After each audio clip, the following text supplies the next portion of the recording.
Assalamualaikum warahmatullahi wabarakatuh. Baiklah, saya akan menjelaskan tentang dasar-dasar akidah Islam, arkanul iman, dan pengaplikasian ilmu tauhid dalam kehidupan sehari-hari. Akidah dalam istilah Islam yang berarti iman. Semua sistem kepercayaan atau keyakinan bisa dianggap sebagai salah satu akidah. Jadi ada dua sumber akidah Islam, yaitu Al-Quran dan hadis.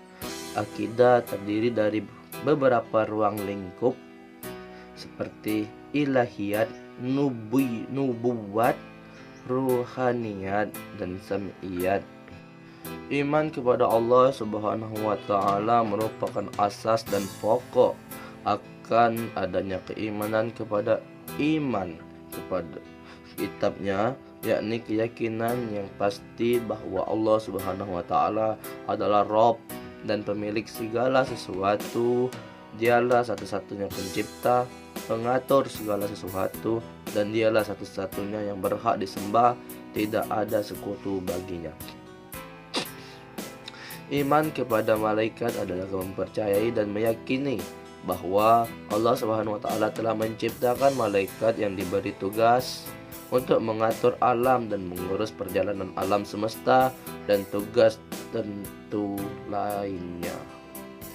Iman kepada Allah, kitab Allah Subhanahu wa Ta'ala, artinya meyakini sepenuh hati bahwa Allah Subhanahu wa Ta'ala telah menurunkan kitab kepada nabi dan atau rasul yang berisi wahyu untuk disampaikan kepada seluruh umat manusia. Iman kepada rasul berarti meyakini bahwa rasul itu benar-benar utusan Allah Subhanahu wa Ta'ala yang ditugaskan untuk membimbing umatnya ke jalan yang benar agar selamat di dunia dan akhirat.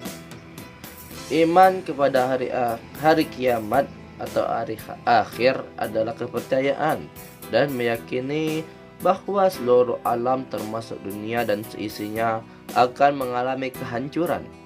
Hari akhir ditandai dengan ditiupnya trompet malaikat Israfil. Iman kepada qada dan qadar berarti kepercayaan serta meyakini sepenuh hati bahwa Allah Subhanahu wa Ta'ala memiliki kehendak, ketetapan, keputusan atas semua makhluknya. Artinya segala sesuatu yang disebut takdir itu adalah segala perbuatan manusia atau makhluknya berdasarkan ilmu Allah. Pengaplikasian ilmu tauhid dalam kehidupan sehari-hari. Satu, menjelaskan tentang mencintai Allah melebihi dari segalanya. Menyadari bahwa kita adalah ciptaan Allah, mengikuti perintahnya, mencintai Rasulnya, mengamalkan isi Al-Quran, mengingat kematian, selalu berdoa, tidak mengejar dunia, selalu sabar menghadapi ujian, membaca kisah Nabi. Dua, menjelaskan tentang jika nama Allah disebut bergetar hatinya. Sesuai dengan firman Allah dalam Quran surat Al-Anfal ayat 2 yang berbunyi, orang-orang beriman itu adalah orang-orang yang apabila disebutkan nama Allah maka bergetar hatinya. Bergetarlah hati mereka. Apabila dibacakan kepada mereka ayat-ayatnya maka bertambahlah keimanan mereka dan mereka hanya bertawakal kepada Rabb mereka. Tiga, menjelaskan tentang rela dengan hukum Allah dan Rasul. Ada dua dimensi ridho, yaitu ridho billah dan ridho inillah. Ridho billah atau ridho dan cinta kepada Allah berarti bersedia mengimani dan menjadikannya sebagai zat yang wajib diibadahi, tidak menyekutukannya, dimintai pertolongan dan ditaati syariatnya. Sedangkan ridho anillah berarti hamba menerima ketentuan, takdir, rizki, dan segala sesuatu yang ditetapkan olehnya. Kedua, ridho biqadrillah, ketentuan Allah, berarti tidak menolak dan membenci apa yang telah ditetapkan oleh Allah, termasuk segala sesuatu yang tidak menyenangkan atau musibah. Karena ujian dari Allah merupakan tangga peningkatan derajat iman. Ketiga, ridho birizqinillah, rizki Allah, berarti menerima dan merasakan cukup karena terhadap rezeki yang dianugerahkan kepadanya, tidak rakus dan tidak serakah meskipun sedikit dan belum mencukupi kebutuhan.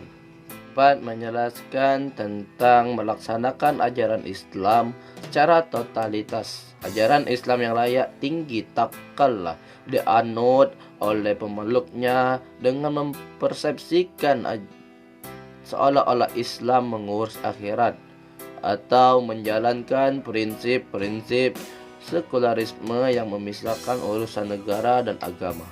5. Menjelaskan istiqomah dalam keislaman sampai akhir hayat. Istiqomah menurut Ali bin Abi Thalib adalah sebagai tindakan melakukan suatu kewajiban.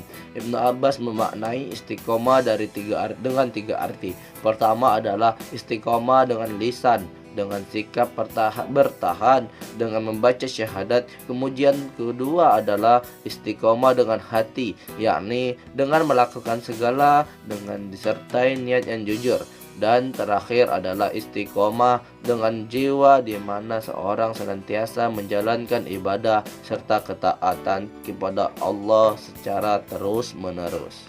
Nah, menjelaskan tentang menghindari perbuatan yang menjurus kesyirikan. Menghayati dengan baik bahwa tiada daya upaya selain dari Allah Subhanahu wa taala. Segala sesuatu berlangsung atas kehendak dan kekuasaan Allah Subhanahu wa taala. Melaksanakan ibadah salat dengan baik dan benar, memperbanyak zikir dan doa, banyak-banyak mengingat betapa besarnya dosa dan balasan bagi mereka yang berbuat syirik, meluruskan niat dengan baik saat hendak beribadah sehingga tidak terjebak pada perbuatan syirik kecil, yakni menduakan Allah Subhanahu wa taala dalam niat riya. Banyak bergaul dengan orang-orang saleh, tawakal. 7. Menjelaskan pengaruh pengamalan dua kalimat syahadat terhadap hati sahabat tersebut.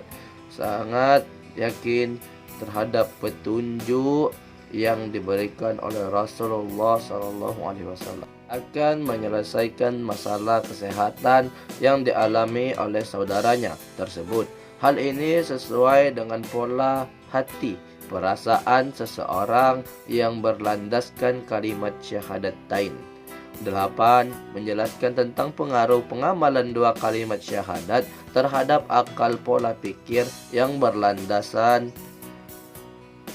kalimat syahadatain, yakni memilih untuk mengikuti petunjuk dari Allah dan Rasulnya dan mendatangi orang-orang yang berilmu di bidangnya, yakni Rasulullah SAW, bukan memilih petunjuk lain yang mengandung unsur kemusyrikan, takhayul, hal-hal yang haram, dan bukan memilih untuk mendatangi orang-orang yang tidak jelas keilmuannya dalam suatu bidang. 9. Menjelaskan tentang pengaruh pengamalan dua kalimat syahadat terhadap jasad. Dari Mu'az berkata, aku mendengar Rasulullah SAW bersabda, barang siapa yang akhir kata La ilaha illallah, maka dia pasti masuk surga. Syahadat pertama menegaskan eksistensinya Allah sebagai satu-satunya Tuhan. Allah berasal dari kata illah yang berarti ma'bud atau yang disembah. Cukup sekian penjelasan singkat dari saya tentang pertemuan 4 dan 5. Assalamualaikum warahmatullahi wabarakatuh.